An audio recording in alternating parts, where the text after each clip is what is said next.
Okay, and welcome back, students who are taking Math for Business and Finance and Math Applications, and we're still working on the theory videos for Chapter 21, Stocks, Bonds, and Mutual Funds, and we're still working on the stocks. There's a lot of information when it comes to this, uh, these subject matters, I should say.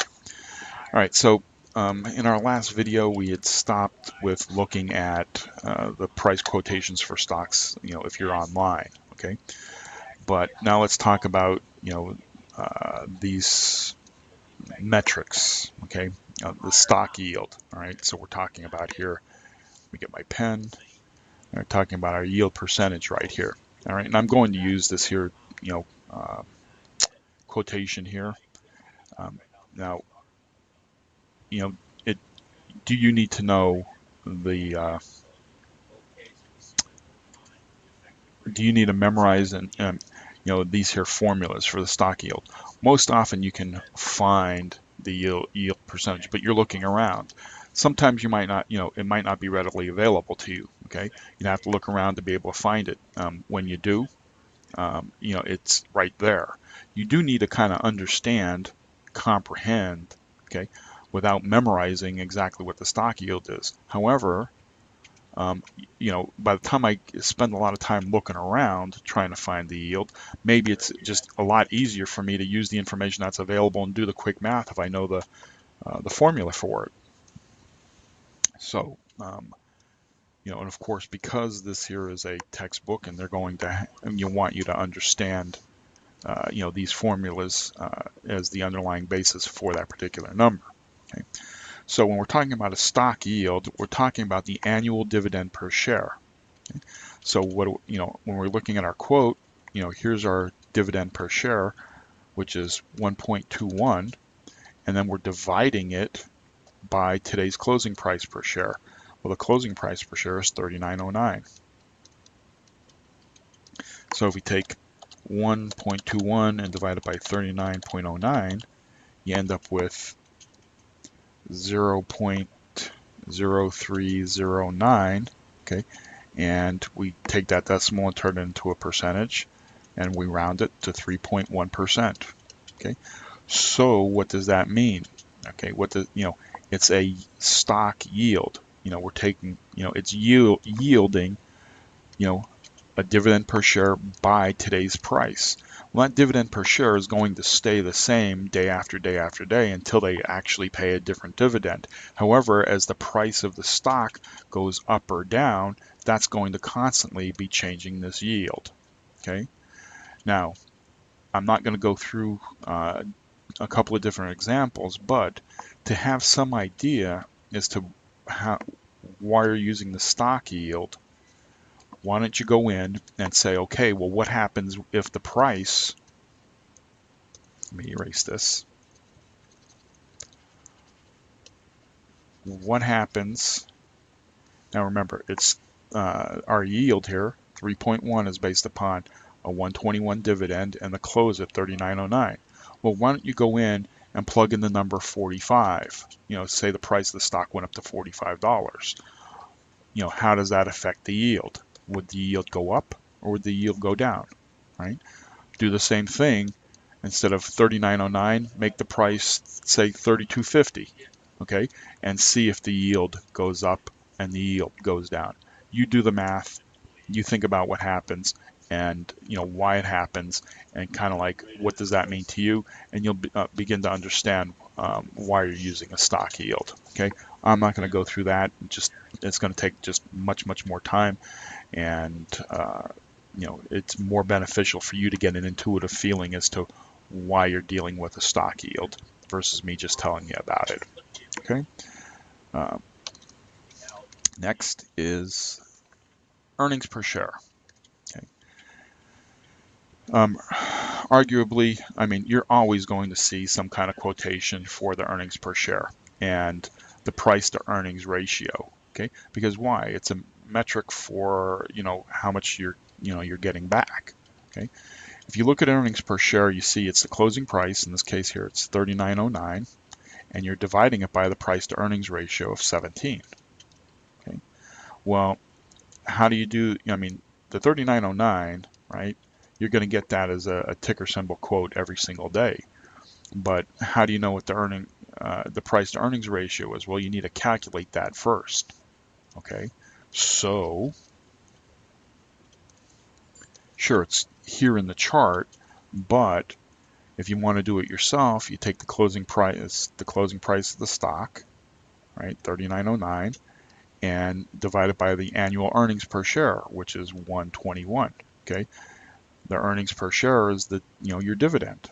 Okay, so if you take the 39.09 and divide it by the 171, you end up with your PE of 17. Right? Now, again, it makes sense for you to go and play with different numbers. Instead of 39.09, put in 45, put in 32, and see the effect on the PE, okay, and how it goes up and down. And think about that, right?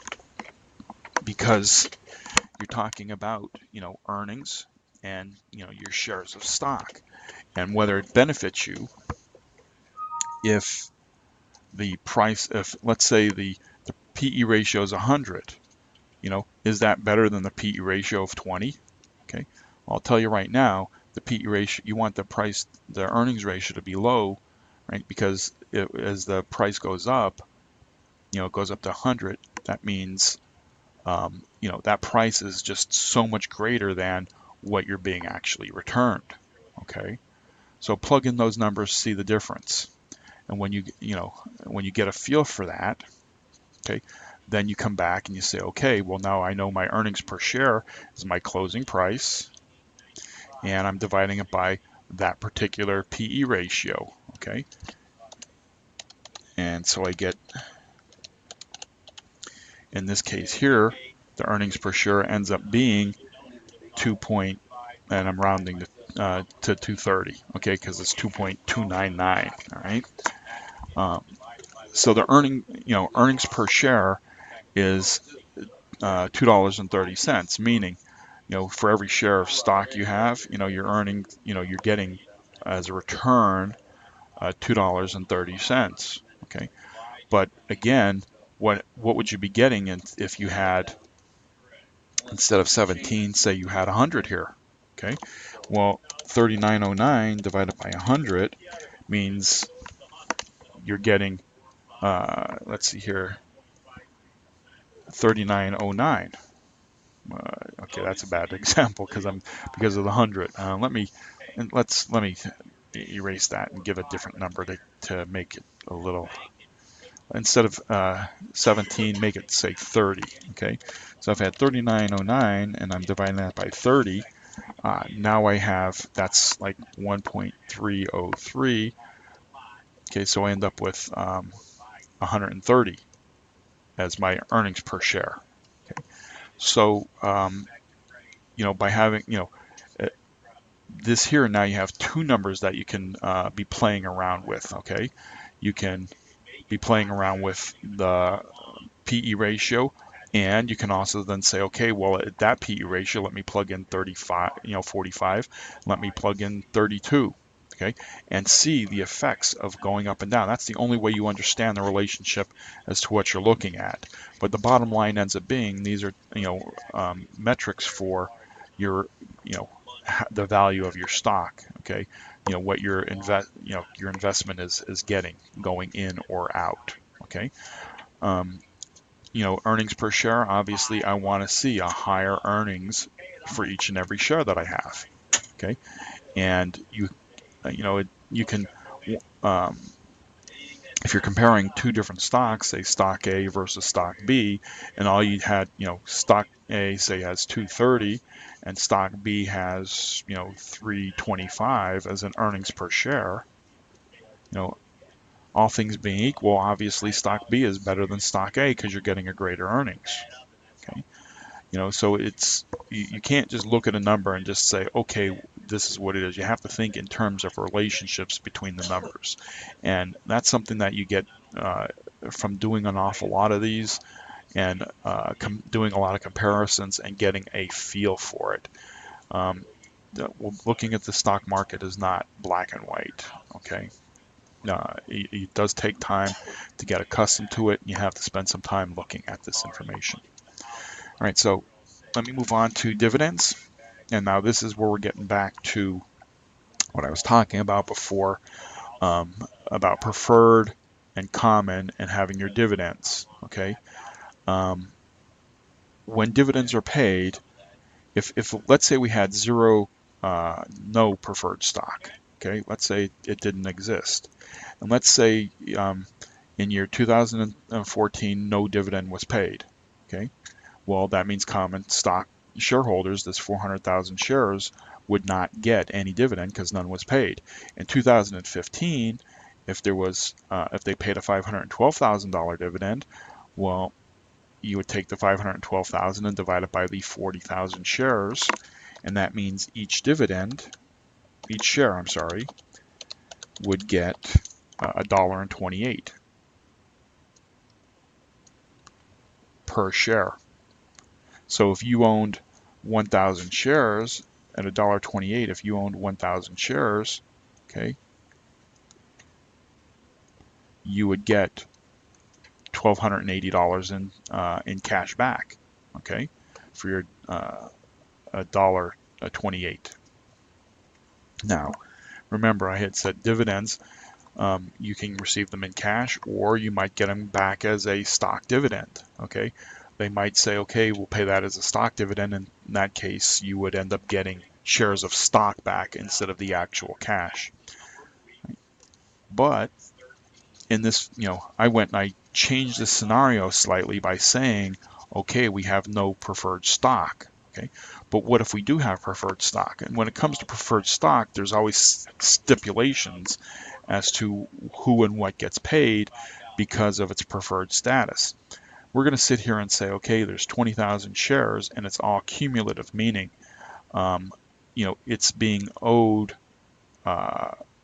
it's accumulating dividends whether they're being paid or not at $80 per share. So if there's 20,000 shares and it's at $80 per share, okay, that's 20,000 times 0.8. That means each year the preferred stock is owed $16,000. Okay, each year. That's what cumulative means. In the first year, it's going to be owed 16,000, and next year it's going to be owed 16,000 more, or a total of 32,000. In the next year, it would be 16,000 more.